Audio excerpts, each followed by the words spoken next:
Thinking about buying land in the Golden Gate Estates, whether you're building a dream home or investing for the future, this video will give you the key insights most buyers don't hear until it's too late.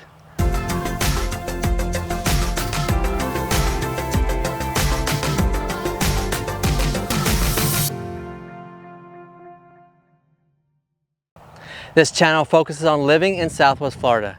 If you're thinking about buying or selling a home or just have questions, call or text me at 239-450-5786.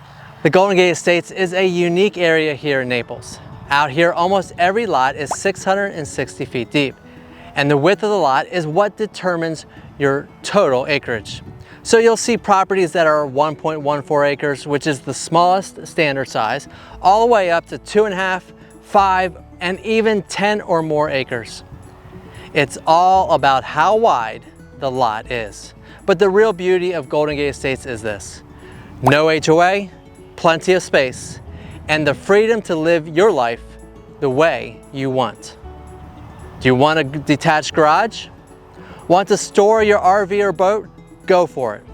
Do you want chickens, goats, or maybe even a horse or two? Depending on the zoning and lot size, you can probably make it happen. It's peaceful, private, and feels a world away, but you're just a short drive to town. And that gap between rural and convenient, it's closing fast. Golden Gate Estates is divided into 4 main sections: Northwest, Southwest, Northeast, and Southeast. Now, in terms of lifestyle, they all feel pretty much the same. You've got the same size lots, the same natural surroundings, and the same rural vibe. What's different is how far you are from everything else. The Northwest and Southwest areas are a bit closer to central Naples, so they tend to carry a higher price tag. That's just based on location and convenience. But the Northeast and Southeast, those areas have traditionally been more affordable. And with all the new growth coming, especially the Vanderbilt Beach Road extension, the new commercial development, and the future town of Big Cypress, we're going to see those areas become more connected, more convenient, and more in demand. So if you're looking further out, that could be a very smart, long-term play. All right, let's talk about the land itself, because not every lot out here is the same. And this is where a lot of buyers get tripped up. One of the biggest things you need to understand is the difference between uplands and wetlands.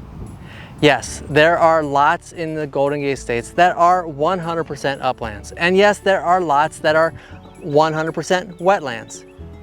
A lot of the properties are a mix, and what matters the most is how much is usable for your home, driveway, and septic system without needing the extra permits and fees that come with building on wetlands.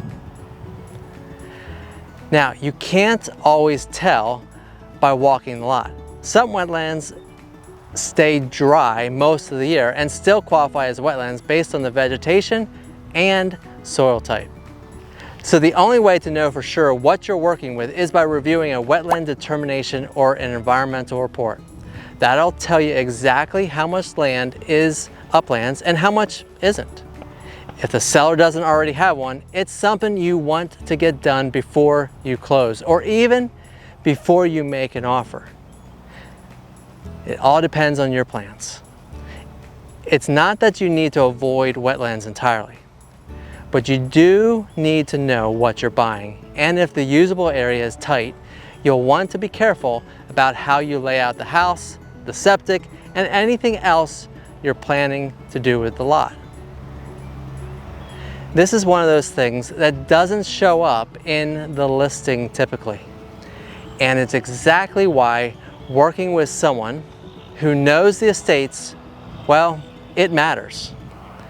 Let's talk zoning.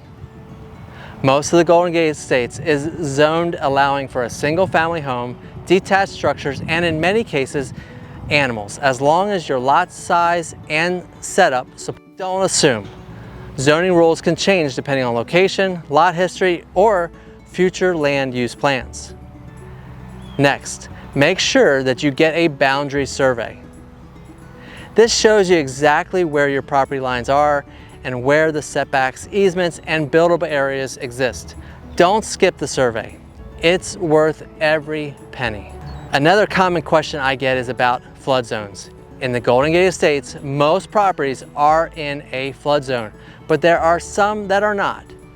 If you're paying cash, you're not required to carry flood insurance in either zone. But if you're getting a mortgage and the property is in one of the flood zones, your lender is going to require it. It's not a deal breaker, it's just something to be aware of and to plan for. I can help you pull the FEMA flood maps for any property and show you exactly what zone it is in. So what happens after you buy the land? Most builders in the Golden Gate Estates offer package pricing, which means a lot of the upfront costs are bundled in with your build. That makes life a lot easier, but not every lot qualifies the same. Some may require additional preparation, drainage, or permitting, and your builder needs to see the lot to give you accurate information. That's why I always tell my clients, get your builder involved early. Walk the lot together before you close. The Golden Gate Estates is changing fast. The Vanderbilt Beach Road extension will be improving access. New commercial developments are popping up along Oil Well Road and Everglades Boulevard. And the future town of Big Cypress is going to bring restaurants, medical facilities, schools, and more to the area. That's going to make Golden Gate Estates even more desirable in the years ahead. So whether you're planning to build right away, or you just want to lock in the land for the future, this is a market that's worth a serious look. So that's your crash course in buying land in the Golden Gate Estates. If you're thinking about making a move and you want to avoid the common pitfalls, call or text me anytime at 239-450-5786. I live here, I work here, and I'd love to help you find the right piece of land for your goals. And hey, drop a comment below and let me know if you had a couple of acres in the estates. What would you do with it? Make sure to like this video, subscribe to the channel, and hit the bell so you don't miss more real estate tips for living and investing in Southwest Florida. I'll see you in the next video.